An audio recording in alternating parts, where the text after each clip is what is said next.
All right, let's dive right into this explainer. Today, we're taking a look at the massive John Wick universe, and specifically, the kind of turbulent reality behind its 1970s TV prequel, The Continental.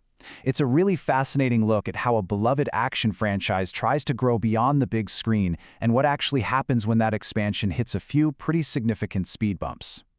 So, here is the absolutely crucial question we're exploring today. What happens when you take a practically flawless cinematic universe and try to expand it without the main architects who built it?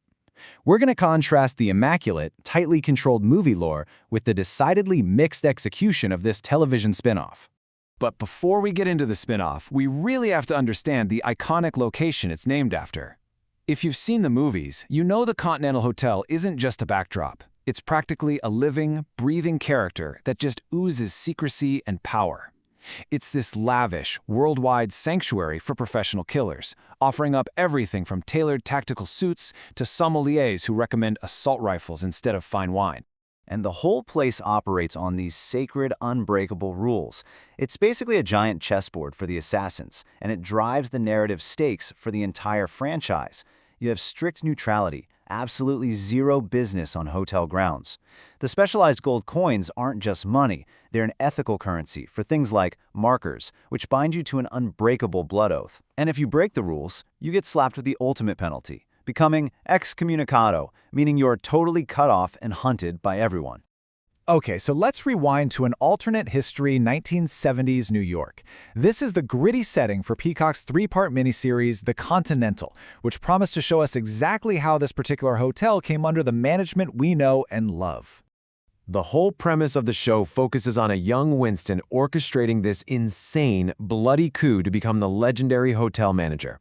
It kicks off with his brother, Frankie, stealing an invaluable high-table coin press from the current manager, Cormac O'Connor.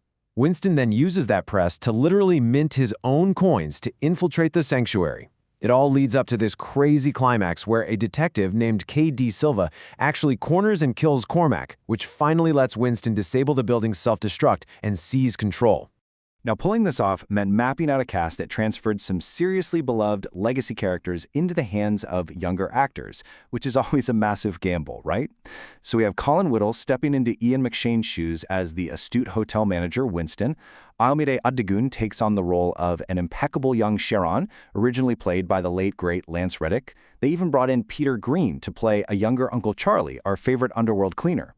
And to anchor the show with a heavy-hitting antagonist, they brought in Mel Gibson to play Cormac O'Connor, the ruthless manager running the New York Continental before Winston takes over. So, with all that incredible setup, why did this highly anticipated prequel kind of just land with a thud? I mean, despite the stylish action and some absolutely killer 70s needle drops, the reception was decidedly mixed. We need to look at exactly why it didn't quite hit the mark. Just to put things into perspective, the series is currently sitting at a pretty lukewarm 65% on Rotten Tomatoes. If you're a fan, you know that is a really stark contrast to the near-universal acclaim of the main movies. People were hyped, but the audience chatter just seemed to fade away right after it dropped. Critics basically pointed out that it was missing the franchise's magic sauce. Structurally, it was in this weird middle ground, way too long for an action movie, but too short for really deep TV character development. Reviewers also specifically noted that Mel Gibson's casting dragged down the narrative. But honestly, the most glaring absence was the choreography. It totally lacked that intense, seamless, single-take martial arts perfection that practically defined the films. Plus, the original architects of the universe were largely sidelined. The AV Club really hit the nail on the head here. They called it serviceable. They noted that it's not bad enough to actively hurt the franchise, but it's also just not exciting enough to justify becoming a key piece of the canon. It amounts to the faintest of praise. And Roger Ebert reviews pointed out the obvious elephant in the room. Viewers were absolutely missing the specific gravitational pull of Keanu Reeves. They said you have to check your expectations at the door because it just doesn't have the same genre-pushing ambition as the original movies. But the critical consensus only tells us half the story. The objective reporting on the behind-the-scenes friction reveals so much more about this massive divide, and it heavily influenced what we actually saw on screen. Take a look at this incredibly candid Reddit comment from franchise director Chad Stahelski. He said that he and Keanu were, quote, heard and not really noted. Let that sink in for a second. When the core architects of a universe tell the studio something isn't working and they're ignored, the end result is almost never going to capture that original magic. Stahelski brutally summarized the executive mindset by adding that a group of individuals, quote, thought they had the magic sauce. The TV producers genuinely believed they could replicate that massive success without the hands-on involvement of the original team. As the reviews showed, that magic sauce is a whole lot harder to bottle than they thought. Now, if you zoom out and look at the wider release timeline, you can see exactly where the Continental fits into Lionsgate's rapid expansion strategy. It dropped in 2023, the exact same year Chapter 4 was shattering box office records. And despite the TV stumble, the studio isn't slowing down at all.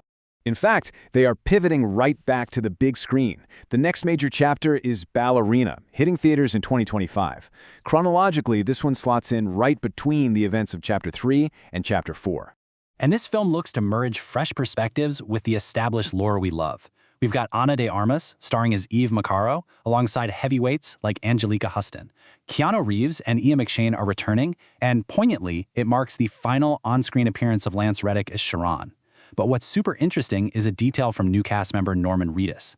He actually praised the film's demanding choreography by noting that his past TV fight scenes felt sloppy compared to the intense, tight perfection required on a John Wick set.